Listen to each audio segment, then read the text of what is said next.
Streets and Scholars, episode 11, right? Yep, no doubt. And it's Alex Alonso and FG tapping in live from Los Angeles.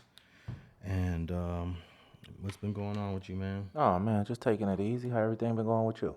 Oh, everything's cool, man. I just came back from Morro Bay. I took the family up to Morro Bay. Yeah, I meant to ask you, how was it up there? Yeah, it was cool. It was. I mean, if you like scenery, Right. you know, the beach. It's just a small little town. Right. But I mean, I bet it was peaceful Oh though. yeah, it was real peaceful. You know, I enjoy it. You know, I didn't really ask my kids if they. I know my daughter loves it, but Right. I don't know if my boys were bored. Well, you know, at the same time, no, there's something that still they not gonna forget. You know, when time's starting to get hectic on them, whether it's school or work, or man, they gonna sit back one day and say, man, it was really peaceful up there.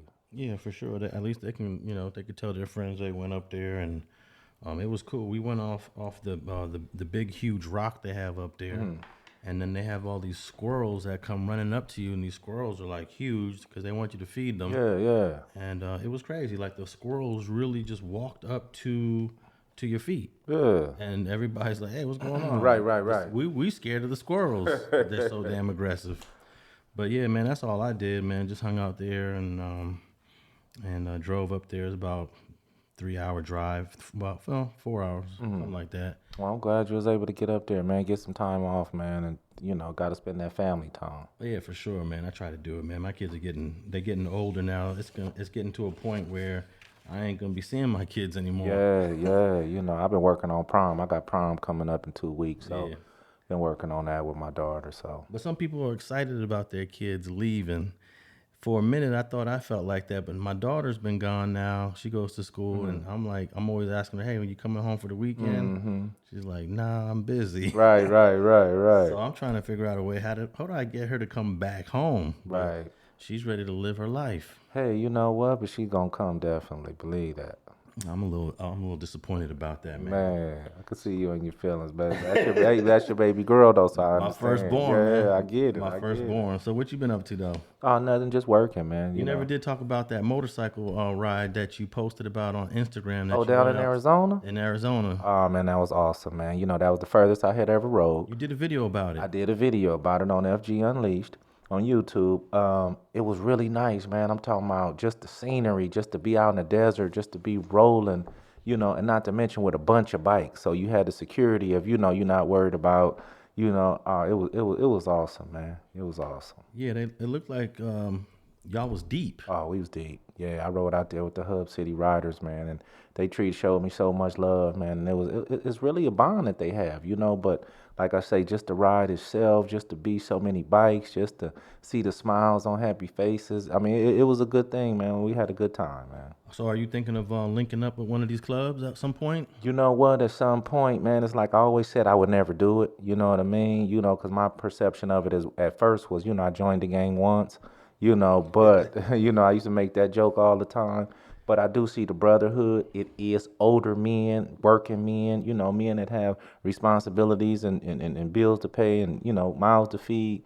And when you are out there solo, it is a little, you know, it's just like they don't respect the solo guy so much, you know what I mean? Yeah. But at the same time, man, you know, hey, you never know. You ain't fully one of them. Yeah. But I do be out on the bike set. I do like the scenery. You know what I mean. But Let me ask you this, because I've been to a couple of the clubs that are on Broadway or Central Maine. I went to a couple of, you know, little events.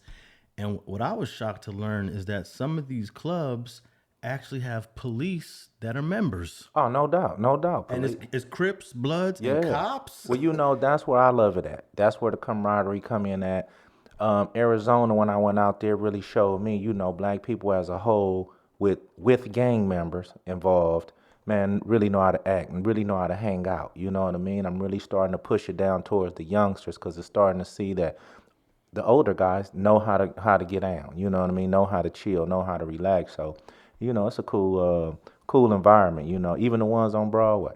You know what I mean? So you don't mind the interaction with the law enforcement, the cops that like to ride also? Well, you know what? I haven't had a personal interaction. If I did, I didn't know. You know what I mean? But I believe I have been around them, and they act like regular people because they are regular people. Yeah, no You doubt. know, some of them got a job just like, I got a homegirl, been a long time sheriff, and if you brought her in a room, she gonna laugh and joke and talk shit. You would never even know that, they regular people. You know what I mean? But I don't practice fraternizing with law enforcement, but I do have some childhood friends who became law enforcement, and I don't mind them at all. You know what I mean? Yeah, and we talking about mostly black cops. No, no doubt, no doubt. And no I think doubt. they leave that stuff at home when they come to the club, to the motorcycle set. You right? know what? They regular people just like everybody else. That sometimes they want to be accepted just like everybody else. And believe it or not, when they off duty, they off duty. Fight break out. They not trying to be involved. Like, hey, I'm the law. You know what I mean? They don't give a shit just like the next person don't give a shit. So I can respect that part of it. Now I remember when I would go to the Slosson's annual, I guess, get together that they have every August at Holly Park. They used to do it at Centinela. They do it at Holly Park now. They also invite not just the old school gangs from the 50s, because you got the Slossons, you got the businessmen, you got the Roman 20s, you got the original Pueblos before it was Bloods. But they also bring in the bike cats. Right. But we talking about the bike dudes from the 50s. Chosen Few? Yeah, yeah. You up on that one? Well, the chosen few, they 1%ers now, you know what I mean? So they like the Hells Angels and the Mongols, they're outlaw motorcycle club, but I just was with them some the other night at the Rare Breed, they was down there. And so, it's all those, my auntie, my mother's sister, she's been in the LA Deuces since 1977. Remember, I grew up across the street from the Deuces, and she's 63. And she's still a LA Deuce, man. I mean, so it's a rich history in some of those clubs, like you say, the Chosen Few and the LA Deuces, and a few of those clubs been around a very, very long time. Yeah, they go back to as I think some of them go back to the 60s, maybe the 50s. I'm not 100% sure. Yeah, I'm not sure how far back the Chosen. I think the Chosen Few is probably one of the oldest black clubs. Yeah, they probably one of the oldest. I think it is one older than that. I think really the East Bay Dragons, if you want to go be technical, up in Oakland, was maybe the first black bike club, if I'm not mistaken. Yeah. So eventually somebody might convince you to. Oh, they own me right now. Oh, they own you. They own me, man. You know what I mean? I got everywhere I go, man. Come join us, come ride with us. And it's an honor for guys that want you to come be a part of their club, but at the same time, man, it's hey, man, I'm trying to fight it, but I don't know, they on my heels right now. Yeah, that seems like a difficult thing to try to handle, because if you got multiple groups requesting you, it seems like at some point you got to make a decision, like if you want to go to these events. Exactly. Because they're looking at you as an independent. He's no doubt. He's not really one of us fully. Right. No, that's definitely Harley. Yeah, that's definitely what they doing. You know what I mean? And but like you say, man, when you join something like that, I've always been this type of guy. And that's what my boy DT Woody from Divided Times told me. He said, F, just listen. If you join anything, just make sure that that's where you want to be, because we don't do the flip-flopping. You know what I mean? Nowadays, you got guys that change clubs and stuff like that. Hey, you join, you ride it out, But with the groups now, it's like older men, so people understand the work schedule, the family schedule. It's not that kind of pressure, you know what I mean? But it is, hey, come wear our patch, man. Let's be together. Let's throw picnics. Let's have a little good time. And so right now, I'm juggling it right now. Well, this whole conversation about motorcycle clubs made me think about a shooting that one of the clubs had back in Texas. And it happens here. I actually had a couple of people from where I grew up at a spot. I'm not sure if it was on Broadway, but something happened, and bullets got to flying inside of the spot. And we often think that, okay, this is a place where people are getting along, as Bloods, as Crips, as everybody. But then you hear about the occasional drama that can pop up. Do you think about that as a pyro, but then you're also entering the space where there's people that are part of the motorcycle club that were once your rival? No doubt. I have ran into some. Luckily we were both on a mature level to just give each other that look like this was 20 years ago. We would be trying to kill each other. You know what I mean? But and you got to be cautious of that. And I'm the type of dude, I'm gonna step out, whether it's on Broadway, whether it's on Central, whether it's on, I'm gonna get out there. So you do have those aspects. But sometimes what I am seeing is that When you're in a serious beef with somebody in your regular life or former life, and you run into these people, sometimes it's on site no matter what, if you was at church. So you just happen to meet at the motorcycle club. It gives a bad name for the motorcycle set, but this wasn't a motorcycle incident per se. You know what I mean? And but when you mix alcohol and men, at any time, sometimes things can get out of hand. Yeah, yeah, that's the only thing I think about. I still wouldn't trust it, even though it's supposed to be a cooler heads prevailing all the time. I just always hear about that occasional drama that happens. But I don't know if you heard about this shooting because it happened years ago. I think it happened in 2015, but it was a shooting amongst motorcycle dudes. I forget the club. I'll look it up in a second. But when we were talking about that Sacramento shooting, I said that I never really heard no shooting like this where, 6 people are shot, dead, 12 are injured. But there was a shooting in 2015 in Waco, Texas, where I think there was like 100 people shot. Yeah. And it was all based in the motorcycle sets. Right. You ever heard this shooting? I haven't. Oh, man, it was crazy. So it was so crazy that the prosecutors that wanted to they wanted to charge everybody. They arrested a whole bunch of people. Not one single person talked. You know what? That's coming back. That's coming back. They arrested like 100 people. I remember that. And I think these are white boys. Yeah, I remember that. Exactly. And the prosecutor couldn't even He prosecute. couldn't nail it down. And what was so amazing about that is that they were so deep and not one person talked. Hey, man, it's hard to get 5 people not to tell, right? Hey, man, they stood by the code on that one. You know what I mean? They stood by the code. I do remember that, Alex. I forgot. Yeah. And maybe we'll talk about it on another episode. We go deeper into it. But 9 people killed. Yeah.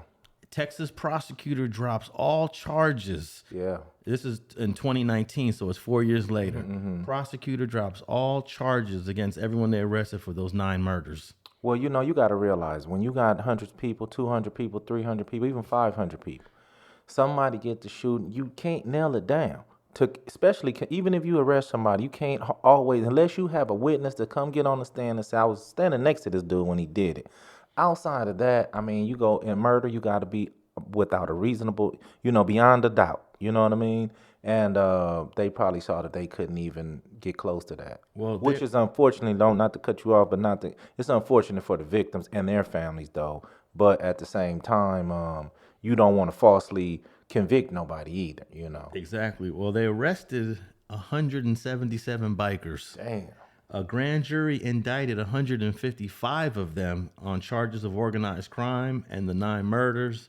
But 4 years later, they dropped all charges. Man. And I think that's a testament to just if you keep your mouth shut and ride it out, you're going to come home. No doubt. They don't understand that. A lot of people don't understand that. You know what I mean? It seems like that should be in the rule book when you getting trained to be out here in these streets. That, listen, man, you shut your mouth home, you'll come on home. You know what I mean? And even though these are white dudes, we don't really see a lot of white street dudes in L.A. growing up. Right. But you go to other cities, other towns, there's white people that's with the business. Oh, no doubt. No doubt. You go to Detroit. I went to Detroit, and all those white dudes was thugging. Yeah, yeah. In L.A., I don't think there's like one community in L.A.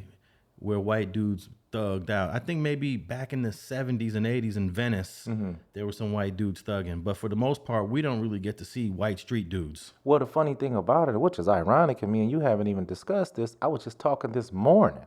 And I was like, do the white boys have any projects in America? Have you ever heard of a white projects in America? They have trailer parks. And that's the exact answer. Oh man, that's the exact answer I got. They have trailer parks. That's the exact answer. If you want to run across some white thugs, you find you the trailer parks in those towns, and those are the guys that are with the business. So yeah, these white dudes in Waco, Texas, man, they just sat in jail and kept their mouth shut, and eventually got all charges dropped. Man. Which I was shocked. I mean, not one dude's getting charged. I mean, when it comes to that kind of stuff, now if it would have been a vandalism, they would have been probably more could have got a conviction out of vandalism or something more widespread. But when it comes to that murder, man, you kind of really have to have some hard evidence to. But it's like what you just said. I'm reading this right now. It said prosecutors struggled to prove who was at fault in the melee because it was a battlefield situation. Yeah. But at the same time, I'm like, why are these motorcycle dudes tripping that hard at this stage? And these aren't youngsters. No, not at all. These ain't 18-year-old Not at all. dudes. These are grown These men. are grown men, you Yeah. know. And like I say, listen, man, when you get to talking about alcohol, when you get to talk about we in LA. So when you get to talking about all these neighborhoods conforming on one function, sometimes those outside beats from, man, dude killed my homie back in 92, or these sort of things. This dude beat up my sister in 89, or when these type of things get on the set, it's going to cause issues, and sometimes nobody can't stop them.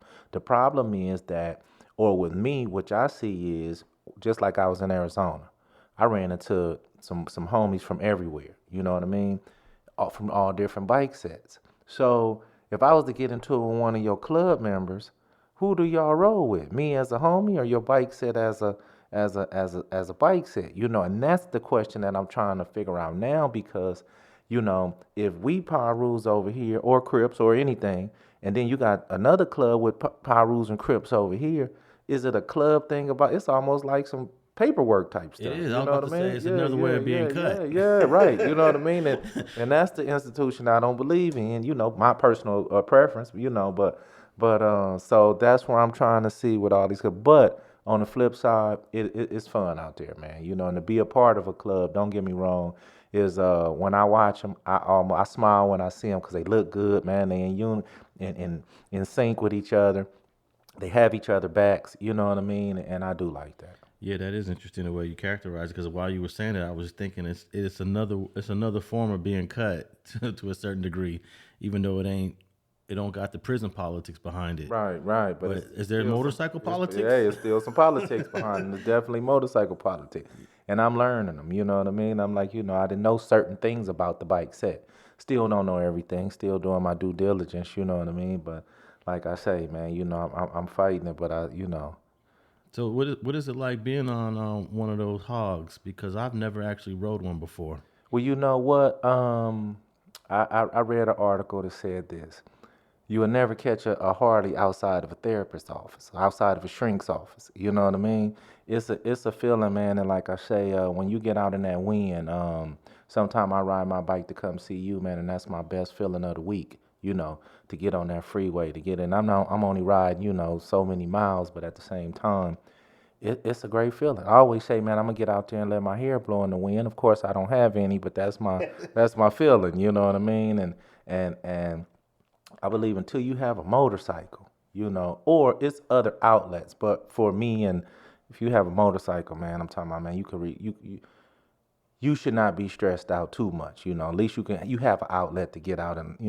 So explain that to me, because you're saying it's a way to clear your mind. It's a way to, I guess, reflect. It's a way to think about or not think about certain things. Exactly. When you on your hog, you're not thinking about no bills. You know what I mean? You're not thinking about, what the supervisor wants you to do when you get back to work on Monday. You know what I mean? You're thinking about at this moment, not to mention if it's clean enough, you getting a reaction from people, the thumbs up. It's an inspirational thing as well. You know what I mean? It's a small status, thing. You know what I mean? It's all those things in ones, but the ride itself, no matter if you're on a Harley or any kind of other motorcycle, it's the ride itself, man. That's relaxing. Is it more enjoyable when you're on a long stretch in like a rural area where it's just mountains and trees and bushes, or do you get the same feeling when you're going through the city life? No, the city life is a little different. The little city life is a different mindset, and just like everything else, you're going to have a music, a certain song you're going to play going through the desert or going through the, highway, opposed to you going down the 10 freeway, But all in all, it's all the same feeling as far as the freeness. You feel free. You feel free, yeah. Well, yeah, I saw my boy Bosco. He started recently riding. He came over here a couple times on it. I was like, oh, wow, you into it too. It's like, is it like once you do it, once you try it, you kind of get addicted? You do get addicted. Like right now I got 11 riders that none of us in the club. Everybody got bikes, we really wanted to start our own, you know what I mean? Our own chapter per se, you know what I mean? And we were we're actually in talks right now, but I think we just came to the conclusion that we all work, we all have families, we all have responsibilities that we can't just be out on the bike set like that. We would like to start our own because you would like to have your own clubhouse, like to generate your own money, like to have people come, respect your club, and have a good time. You know, me having the club background, you know, I know that I could turn a clubhouse or a motorcycle chapter into a profitable, fun endeavor. But at the same time, man, you still talking about all the responsibilities of the rest of your life, you know. So we just gonna get up and, man, 11 of us and ride out to Malibu, man. That Malibu ride was one of the most awesome rides I've had in a long time. To ride down the coast, Pacific Coast Highway. Most people don't have coasters that they can ride down, you know. Yeah. So you ride down PCH, man, all the way out there to Malibu, and the feel that you get, Alex, looking at the ocean and looking at Pepperdine and looking at all the things that you see when you on Pacific Coast Highway. I mean, it's crazy. Well, I could give the picture to all of the listeners right now because I can tell them go to Google Maps right now and go pull up PCH Highway and the 10 freeway. Start from that point on Google Maps and then go north on PCH, which is also the one. The one, yes, It's also Highway the one. 1. And you can go up that one on Google Maps and see how beautiful it actually is. Man, you can do that. You can do that from anywhere in the world, and you'll get you could actually get an understanding of what FG is talking about right now because it is an incredible ride. Even in the car, I love driving down the PCH. But all right, man, let's get into one of these topics. There's this police officer, man, named Van Dyke. What is his full name? Van Dyke. He killed a brother a few years back. I believe this happened in 2018, and they charged him. They federally charged him. They found him guilty. He was sentenced to 6 years in prison, but he got out in 3. Yeah, got out just in February. How do you get 50% in the feds? I thought the feds was 85%. No, it was a state case. You sure that was a state case? I'm almost positive that was a state case. Okay, I thought it was a fed case because I'm a little confused because now they want the feds to charge him. Now they want the feds to charge. See, it was a state case. Now they want the feds to charge him. He got 81 months in the state. Yeah. Which was not nearly enough because if you see the video clip of this boy, he lied for one, but he murdered this kid, man. I mean, he could have shot this kid one time, Alex. You know what I mean? Yep. And he shot him 16 times, emptied the clip on the guy, you know, and I mean, just murdered the guy. So they did end up filing murder charges on him. He did get found guilty, and they gave him 81 months because they gave him the second degree. Now, the problem that I have with that is if you look at the video, the kid had a 3-inch knife, you know. And yes, he was on drugs, but he had a 3-inch knife. And where they lied at, the officer said that he lunged at him.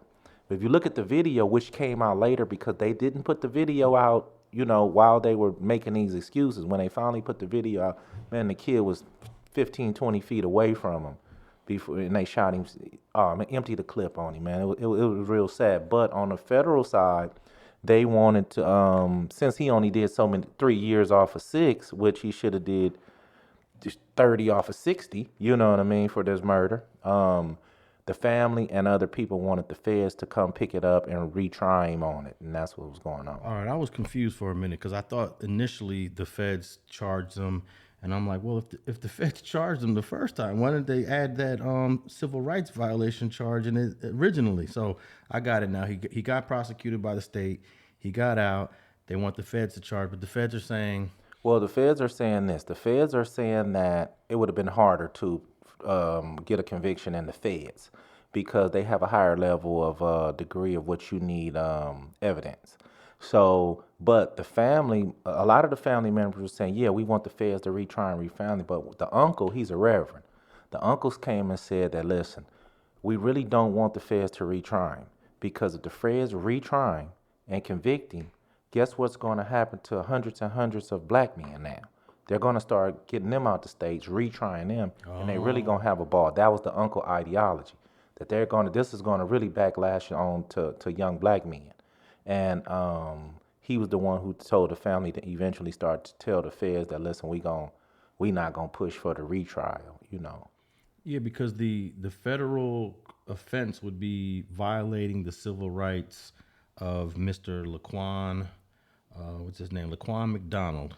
Because technically, any of us can get charged with violating someone's civil rights if we shoot, hurt, assault, kill, and if the state prosecutes us, that's supposed to end our case. Right. This is when we talked about that double Double jeopardy. jeopardy. I was gonna mention that. Yeah. And you know, they did it with the dudes who beat up Rodney King. They beat the state case, and you know, I was all for those cops going to prison, but I'm scared of this double jeopardy. Right. When the feds can come in and charge you with a slightly different offense, but for the same thing, that's scary to me. Well, that's what the uncle was scared of. Yeah. You know what I mean?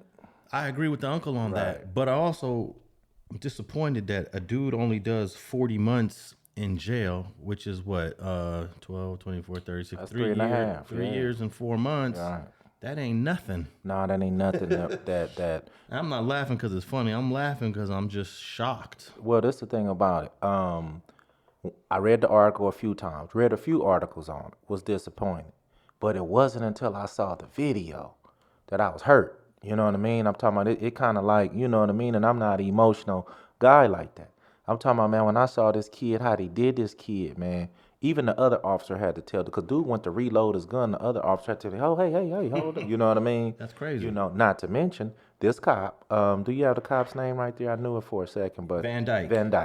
Van Dyke also had complaints of racial slurs, pulling guns out on people, pointing them at them in situations that didn't need to be. He had 15 complaints on him and was never reprimanded for not a single one of them. That's unbelievable. I'm about to put a picture of Officer Van Dyke, Jason Van Dyke, on the street.tv Instagram page for those who want to get a look at this crazy cop. What's really crazy is that there were a bunch of cops on the scene, but he's the only one that shot. Look, there was cops on the scene 10 minutes before he got there. Within 6 seconds of him getting out his vehicle, he killed his kid, man. Yeah, this is definitely a case where this one cop went rogue. One cop went rogue. The other cops followed this kid down the street, kind of corralled him into where, like a area where he wouldn't, hurt nobody else. He was on drugs, you know what I mean? Had a 3-inch knife, 20 feet away, and you fear for your life. You know what I mean? Not to mention when you go back, because once you shoot this kid, they're going to go back and look at your file. You have 15 unanswered complaints. Now, that part right there, I believe, falls on the department. This guy got all kind of complaints, and you didn't address any of them.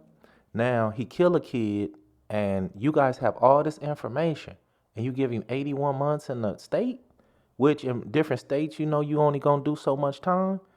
Man, that was a real foul play right there. Yeah, and this is an old case. This happened in 2014. They charged the cop in 2018.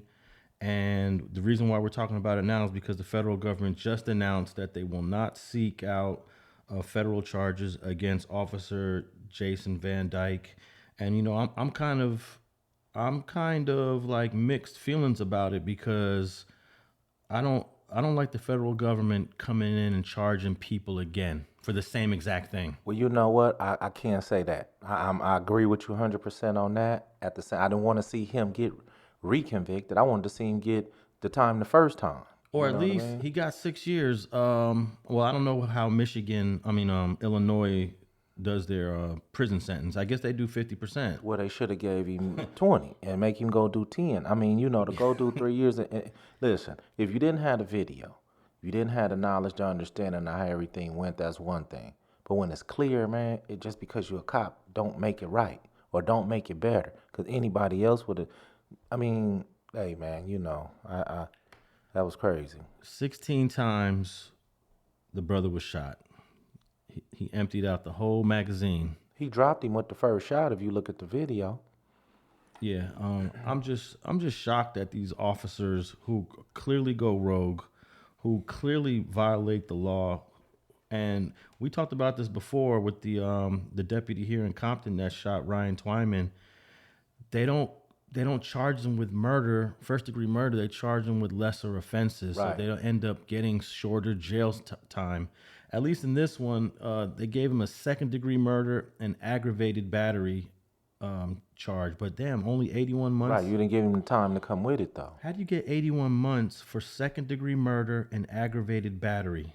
That sentence doesn't make sense to me. No, not at all. But at the same time, don't forget it's a buddy system in some of those, from the police department to the judges. It's a buddy system. You know what I mean? Even though they had to, they had to convict this guy. It wasn't no way around it with all the evidence. But at the same time, he won on the back end with the sentence. You know. Well, there's one thing for sure is that Officer Van Dyke, or former Officer Van Dyke, he'll never be a cop in any city, any town, because he's got that conviction, unless he appeals this conviction and gets it overturned. But if that doesn't happen, he'll never be a cop again. So that's one good thing. Well, I don't believe he'll ever be a cop again. But you got to understand this. He's got a conviction. No doubt. But at the same time, how many people in high power places in his town to say, "Hey, come over here and work with us"? You know. Oh, well, that would be. And for a handsome dollar, based on, we believe in the same thing that you believe in. Let's get rid of these blacks. Well, I have heard of cops getting rehired after they had the charges dropped. Or not as a cop. I'm just saying in general, as somebody who's owned a business that's. Oh yeah. You know what I mean?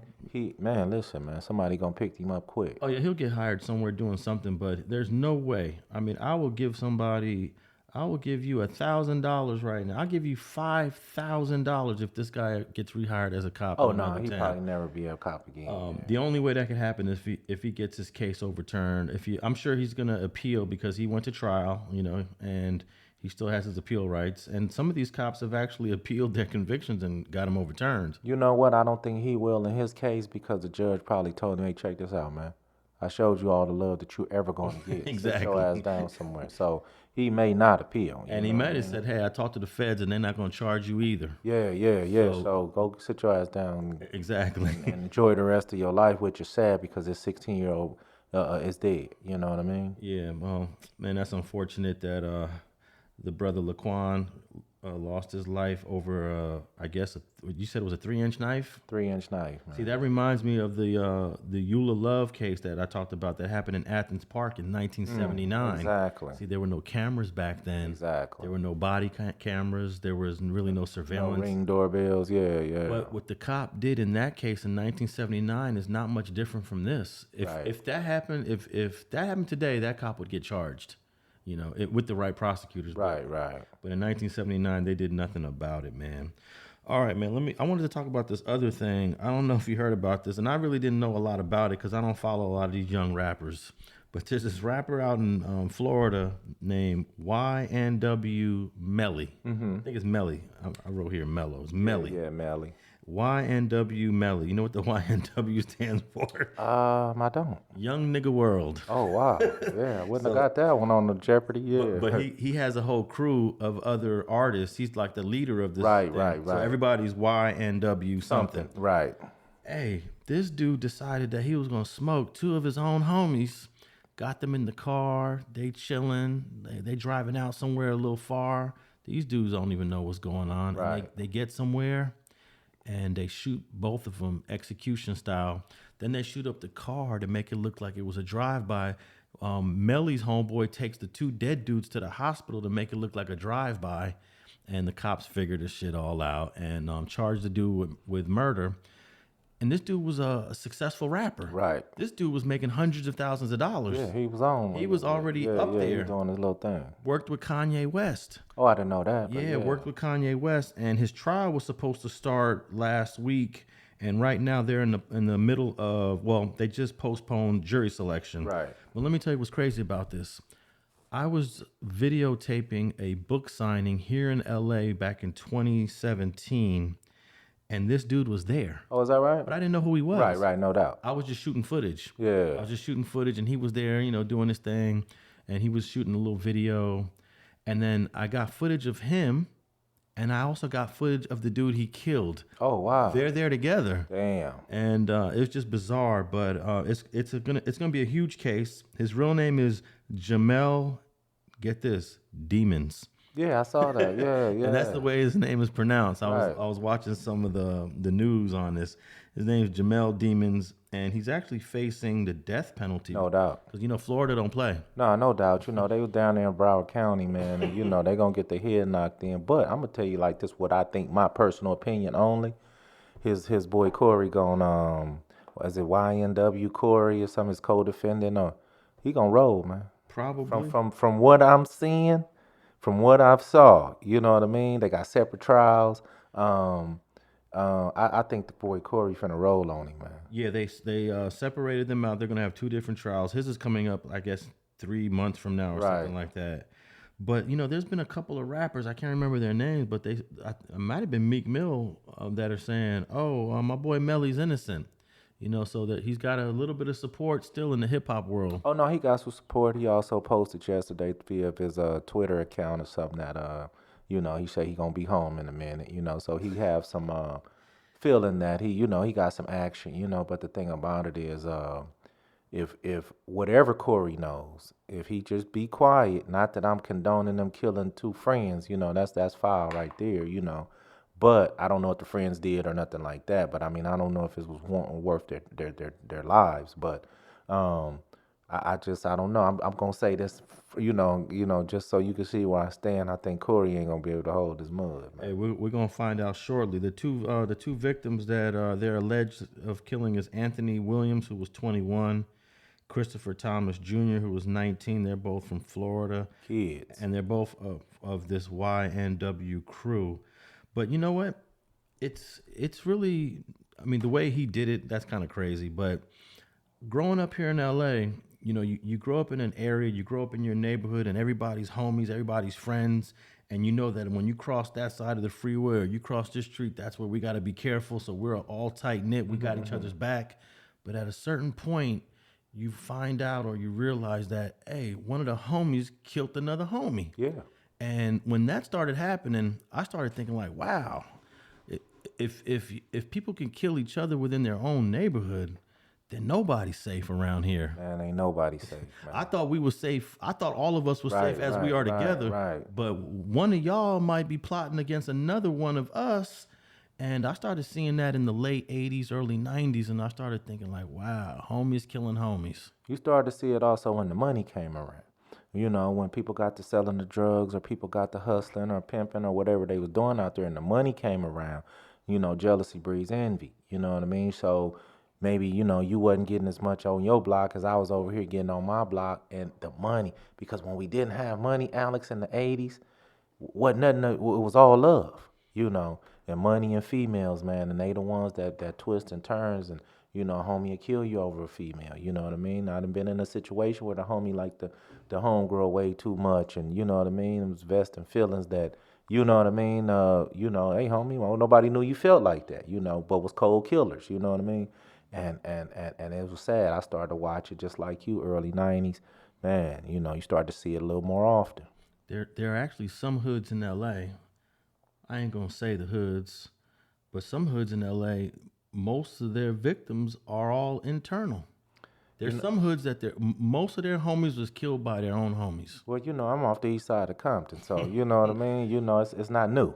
It does happen. Like I say, or allegedly, it happens, man.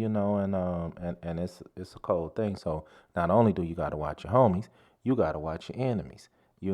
But as we get older, it seems like your enemies become your friends and your homies become your enemies. That's crazy, yeah. Yeah, it's a cold world out there. No, but where you're from over there on the east side in the 70s, it was all unity over there. Oh, no doubt. 70s, 80s. 80s, man. I come up in the 80s, and the thing about it, Alex, it was so much love, right?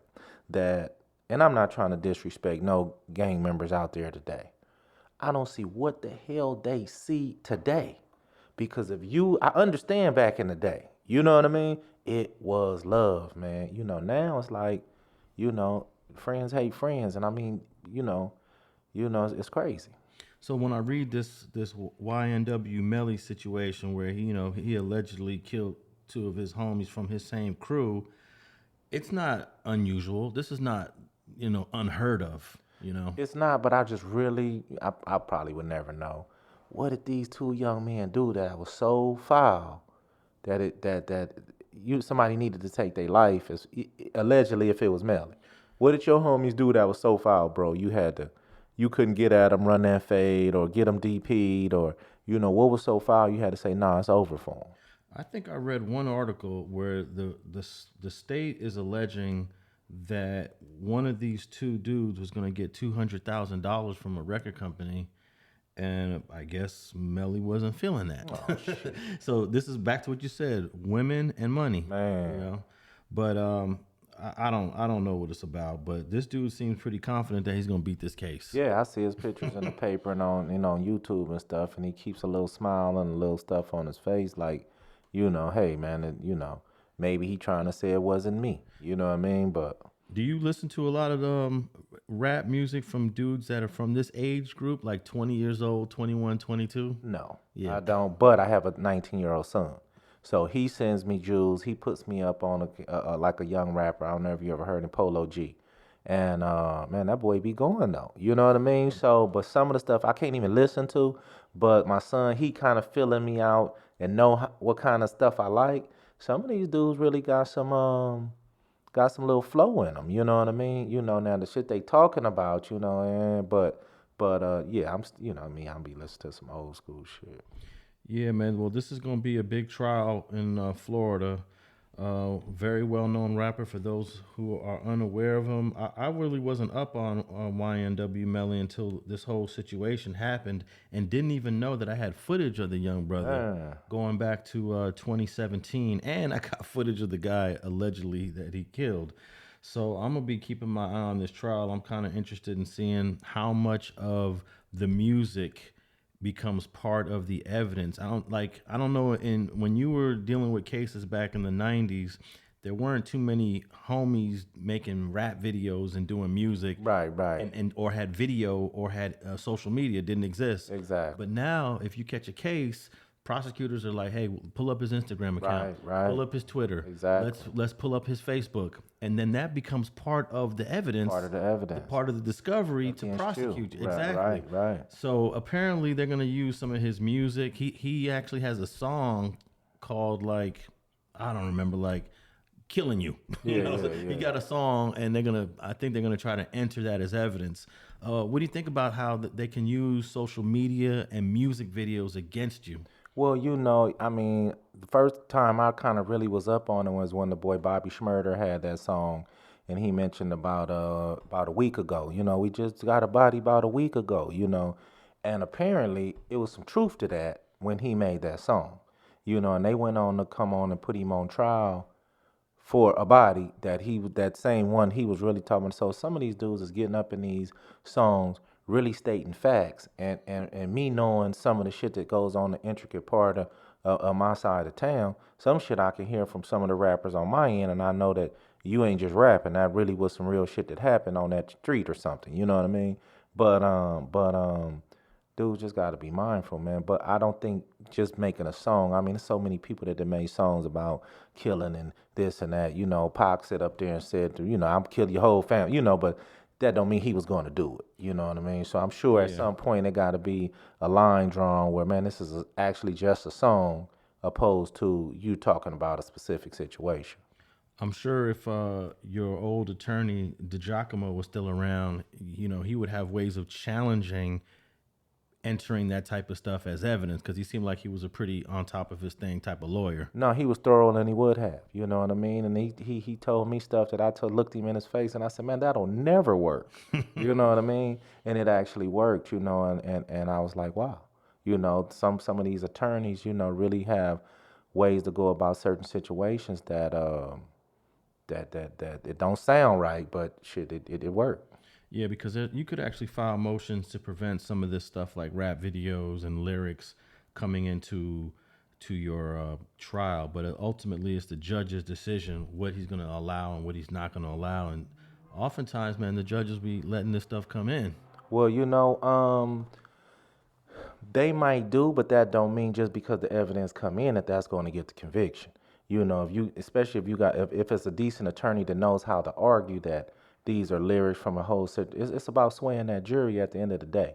It's about still being a people person, which I didn't realize and understand, in my earlier days. It's still about swaying the people to believe whether you right or wrong.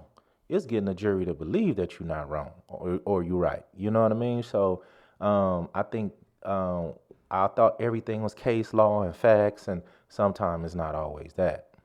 Yeah, so the two guys that he's alleged of killing, I gave you his government name. I gave you guys their real names, but their rap names are YNW Juvie and YNW Sack Chaser. Damn. Those are the two from his crew that the state of Florida is alleging that Melly shot and killed. Hey, isn't it crazy that if if the state's theory is correct, that they tried to cover this up by, I guess, shooting the car up, then actually driving it to the hospital, saying that, hey, we just got caught up in a drive-by shooting. Because with the way forensics is today and the way cops be analyzing stuff and looking at bullet holes and trajectories and how the individuals were shot, there's no way you're gonna get away with that. No way you're gonna get away with that, man. I mean, and that's the thing. Look, if I don't want to give out negative advice, but listen, youngsters, if you thinking about covering some shit up, knock it off. You know what I mean? Because they have so many tools, and like you say, so many, the trajectory of the bullet into the car, it couldn't have went in this way, and I actually had a situation like that when I was younger, and tried to outsmart a highway patrol, and he just said, listen, son, you know what I mean? And just pull my car just right there, you know what I mean? So that slick shit, it ain't gonna work like that. They might have been better off just knocking them down and getting up out of there. They might have had a better chance at that, but that alibi and all the lies and nah, man, knock it off, man.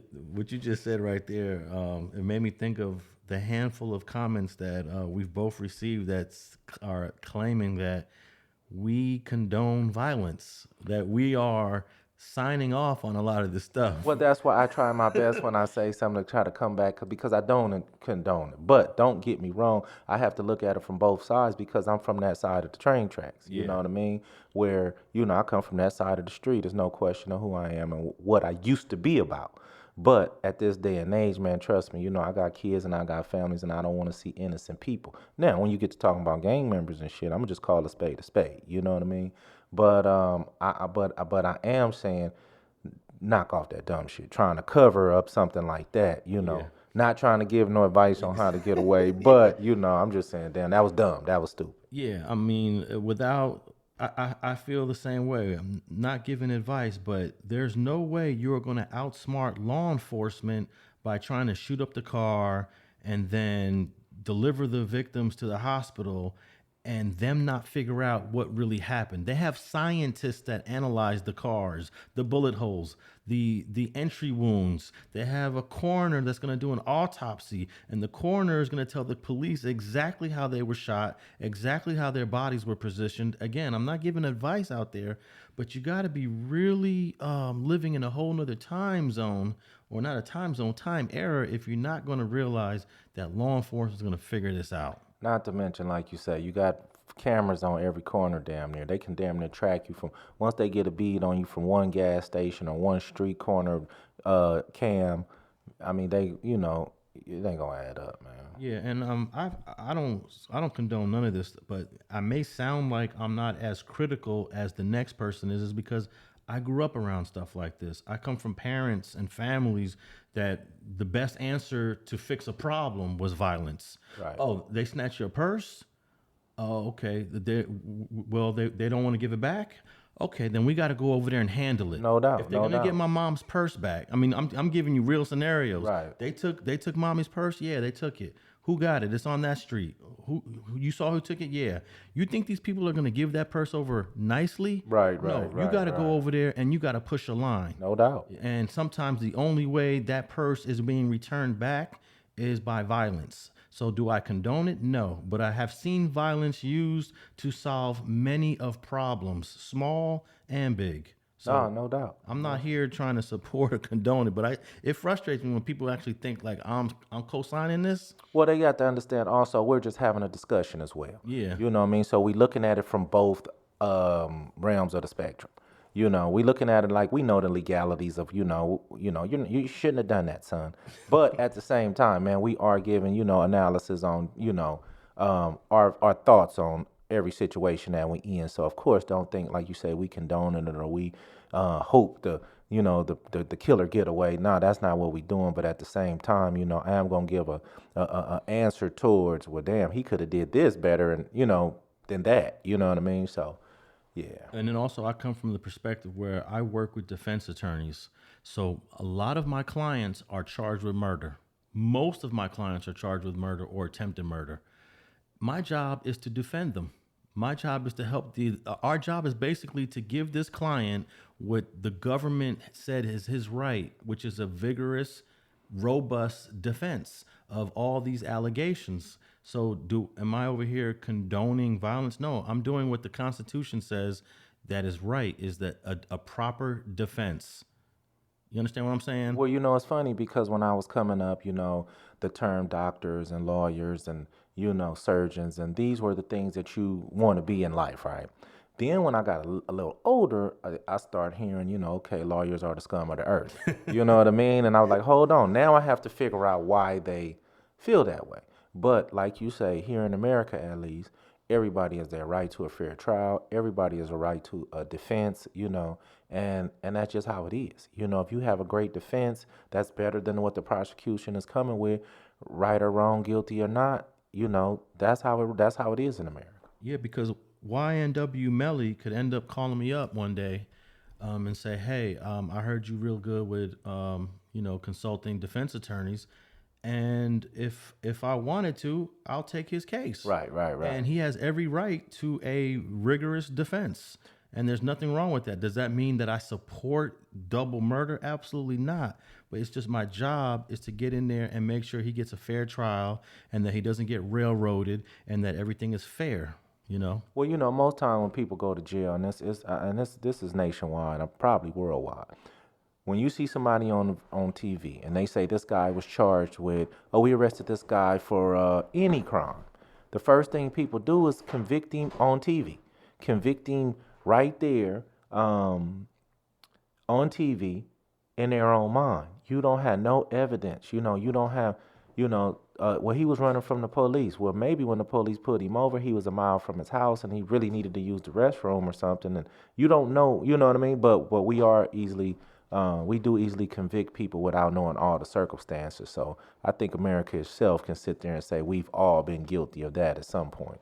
Yeah, man. But, these two victims, they definitely have a family that's mourning right now. And this is the tough part when you get hired to work on a murder case and you go to court and you're with the defense and you're with the defense team.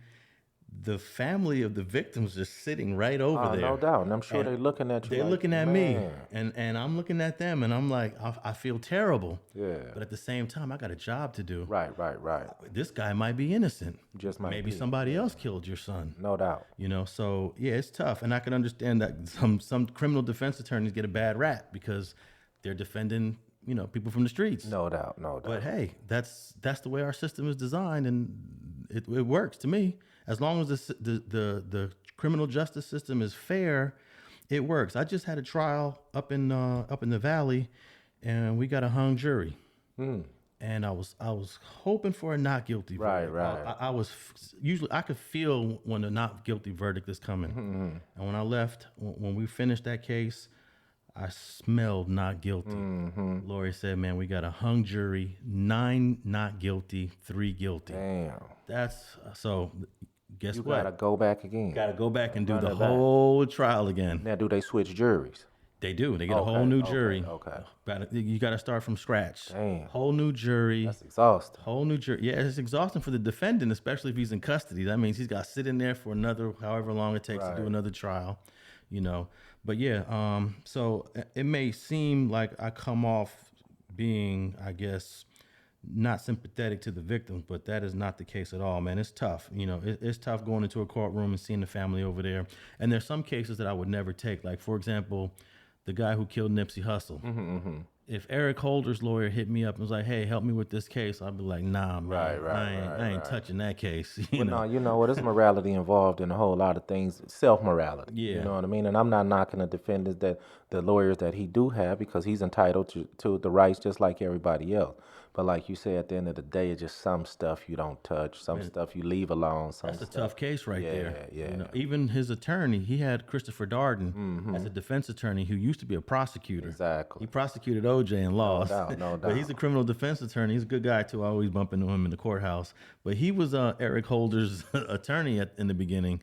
But he quit. He said he was getting so much hate through his Facebook page, and so he ended up getting another lawyer. But yeah, man, this trial's coming up real soon. It's probably going to start next week. The jury selection was postponed. It was supposed to happen last week. I don't know what's taking so long, but this famous rapper will find out his fate very shortly. I'm expecting, I think, a 3-week or 4-week trial after jury selection is completed. So we'll keep you guys updated with that. And I also wanted to, last week I mentioned the top cities that tap in with us.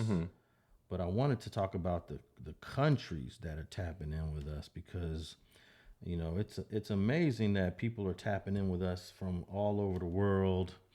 You know, all over the country, of course, but they're tapping in from other countries. So these are the top countries that are tapping in with us right now. We got a small group of listeners in Iraq. Oh wow! Right there in the Middle East, right next to Iraq is right next to Iran. In fact, I think Iraq